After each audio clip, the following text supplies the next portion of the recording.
전국에 향배를 가를 4.29 국회의원 재보선은 새누리당의 압승, 새정치연합 전패로 끝났습니다. 성완종 파문 속에서도 새누리당은 수도권 3석을 싹쓸이했고 새정치연합은 안방 광주까지 무소속 천정배 후보에게 무력하게 내줬습니다. 이준석 기자입니다. 수도권 3곳과 광주 한 곳에서 치러진 4.29 재보선에서 새누리당이 완승을 거뒀습니다. 초박빙 승부가 벌어질 것이라는 애초 전망은 여지없이 빗나갔습니다. 새누리당은 민심의 바로미터로 불리는 수도권을 석권했습니다. 격전지로 꼽혔던 인천 서강화을에선 새누리당 안상수 후보가 새정치연합 신동근 후보를 여유 있게 물리쳤고, 경기 성남 궁원에선 재선 의원 출신의 새누리당 신상진 후보가 개표 초반부터 독주하며 3선 의원으로 원내 재입성했습니다. 무엇보다 야권의 아성인 서울 관악을은 27년 만에 새누리당의 손을 들어줬습니다. 야권 표심이 새정치연합 정태우, 무소속 정동영 후보로 양분된 탓에 새누리당 오신환 후보가 승전보를 울렸습니다. 야당이 성완종 파문을 내세워 박근혜 정부 심판을 외쳤지만 수도권 표심은 되레 성완종 사면 논란으로 맞불을 놓은 여당에 힘을 실어준 겁니다. 새정치연합은 수도권은 물론 안방격인 광주까지 내주며 전패의 충격에 빠졌습니다. 광주 서구울에선 무소속 천정배 후보가 제1야당 심판론을 내세워 새정치연합 조영택 후보의 압승을 거뒀습니다. 이번 재보선으로 새누리당은 국회의석을 157석에서 160석으로 3석 늘리면서 전국 주도권을 한층 다지게 됐습니다. 투표율은 36%로 지난해 7.30 재보선보다 3.1%포인트 높은 수준을 기록했습니다. 내년 4월 총선의 전초전격인 이번 재보선에서 여야의 성적표가 극명하게 엇갈리면서 향후 전국은 경랑을 예고하고 있습니다. 연합뉴스TV 이준서입니다. 성완종 파문이라는 예상치 못한 변수 앞에 여야는 모두 이번 선거에서 전패 위기감에 시달렸습니다. 이런 위기감이 만든 초박빙 승부는 유권자들을 투표장으로 이끌었습니다. 박효정 기자입니다. 4.29 재보궐선거의 잠정 최종 투표율은 36.0%. 미니 총선으로 불린 지난해 7.30 재보선보다 3.1%포인트 높고 2000년 이후 치러진 15차례의 재보선 평균 투표율 35.1%를 넘어선 기록입니다. 4석이 걸린 선거로 조용히 치러질 것이란 예상과 달리 높은 투표율을 기록한 데는 성완종 파문이 한몫을 했습니다.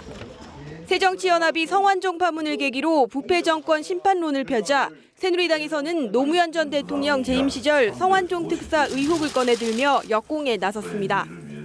여야는 엎치락뒤치락하며 선거 막판까지 4대0으로 전패할 수 있다는 위기감에 시달렸고 거리로 나서 한 표를 호소했습니다.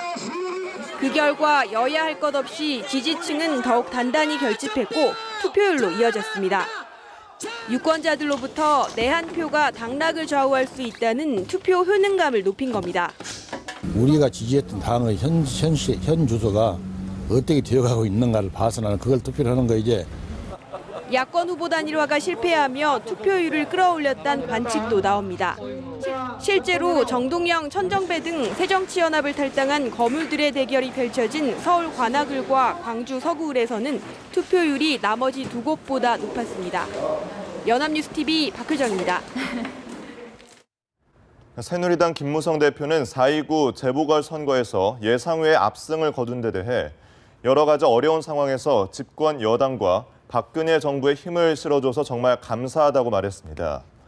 김 대표는 서울 여의도당사에 마련된 개표 상황실에서 지역 경제를 살리고 국가의 미래를 확실하게 준비하라는 국민 여러분의 준엄한 명령이라 생각한다며 이같이 밝혔습니다. 특히 당청 관계에 대해서 당과 청와대는 한 몸이라며 지금까지보다 더 긴밀한 관계를 유지하면서 4대 공공개혁을 성공시키겠다고 다짐했습니다. 새정치민주연합 문재인 대표는 오늘 오전 10시 국회 원내대표 회의실에서 열리는 정책조정회의에 참석해서 4.29 재보궐 패배와 관련한 입장을 밝힙니다. 정책조정회의는 매주 우윤근 원내대표가 주재하고 있지만 선거 결과가 나오자 당에서는 문 대표가 참석하는 것으로 급히 일정을 변경했습니다. 문 대표 측 핵심 관계자는 사퇴 여부 등 거취 문제를 언급할지에 대해서 지도부가 3개월마다 사퇴하면 어떻게 하냐, 그러다 우리 당이 망했다며 부정적인 의견을 내비쳤습니다. 다음 소식입니다. 2차 세계대전 종전 70주년을 맞아 미국을 찾은 아베 신조 일본 총리가 미국 상하원 합동 연설을 했습니다. 우리나라를 비롯한 주변국에 대한 과거사 사과는 이번에도 빠졌습니다. 워싱턴에서 김범현 특파원입니다.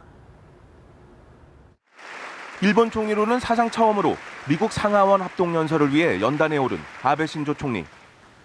과거사를 직시하라는 미국 내 압박이 적지 않았다는 점에서 45분간 진행된 연설에서 최대 관심은 단연 과거사 언급이었습니다. 우선 아베 총리는 2차 세계대전에 대한 깊은 반성의 마음으로 전후를 시작했다며 아시아 주변국들과의 과거사 문제를 꺼냈습니다. Our actions brought suffering to the peoples in Asian countries. We must not avert our eyes from that. 하지만 과거사 문제를 해결하는 열쇠인 식민 지배와 침략이라는 표현, 직접적인 사죄, 그리고 일본군 위안부 문제에 대한 언급은 없었습니다. 대신 과거 식민 지배를 사죄한 1995년 무라야마 담화 등 역대 담화를 계승하겠다는 취지의 입장만 재확인했습니다. I will uphold the views expressed by the previous prime ministers in this regard. 우리나라를 포함한 아시아 피해국에 대한 사죄에는 이번에도 인색했습니다. 하지만 안보, 경제 동맹으로 한층 강화된 미국과의 관계를 의식해서인지 과거 진주만 공습 등으로 인한 미국의 피해에 대해서는 고개를 숙여 대조를 이뤘습니다. 의회 연설에 앞서 워싱턴 DC에 있는 2차 세계대전 추모공원 내 자유의 벽 앞에 섰다고 밝힌 아베 총리는 With deep repentance in my heart, I stood there in silent prayers for some time. 그리고 태평양 전쟁으로 희생된 미국인들에 대한 영원한 위로를 기원하기도 했습니다. 한편 미일 동맹 격상을 이번 방미 성과로 꼽은 아베 총리는 세계 평화와 안정을 위해 책임을 다하겠다고 강조했습니다. 워싱턴에서 연합뉴스TV 김범현입니다. 미국 민주당 의원들이 아베 신조 일본 총리가 미 의회 상하원 합동연설에서 위안부 강제 동원에 대해 사과하지 않은 것을 강도 높게 비판했습니다. 2007년 하원에 위안부 결의안을 주도한 마이크 혼다 하원 의원, 아테게 의원총회 의장인 중국계 주디추 하원 의원은 물론 하원 외교위 민주당 간사인 엘리엇 엥겔 의원까지 비판에 나섰습니다. 또 에드로이스 하원 외교위원장을 비롯한 여야 의원 25명은 아베 총리의 역사 직시와 과거사 사과를 촉구하는 연판장에 서명했습니다. 교도소에서 귀유를 나갔다 잠적한 무기수 홍승만이 결국 싸늘한 주검으로 발견됐습니다. 네, 마지막으로 머문 경남 창녕의 사찰에서는 유서가 적힌 메모지도 발견됐습니다. 윤지현 기자입니다. 경남 창녕군의 한 사찰. 열흘 가까이 모습을 감췄던 무기수 홍승만이 마지막으로 머문 곳입니다. 홍승만은 이 사찰 인근 야산에서 잠적 8일 만에 목을 매 숨진 채 발견됐습니다. 나뭇가지에 봇으로 목을 매서 사망한 상태로 발견됐습니다. 사찰에는 소지품 일부와 현금 80만 원, 그리고 유서가 적힌 메모지를 남겼습니다. 메모에는 어머니, 형님 등 모두에게 죄송합니다. 먼저 갑니다라는 내용이 적혔고 편지를 주고받던 내연녀의 이름도 언급된 것으로 전해졌습니다. 또 누굴 원망하지 말자, 모든 것이 헛되다는 내용도 함께였습니다. 홍승만은 경남 양산에서 우연히 만난 70대 할머니 A씨를 따라 창녕으로 옮겨왔고 A씨가 사는 사찰에 이틀간 머물렀습니다.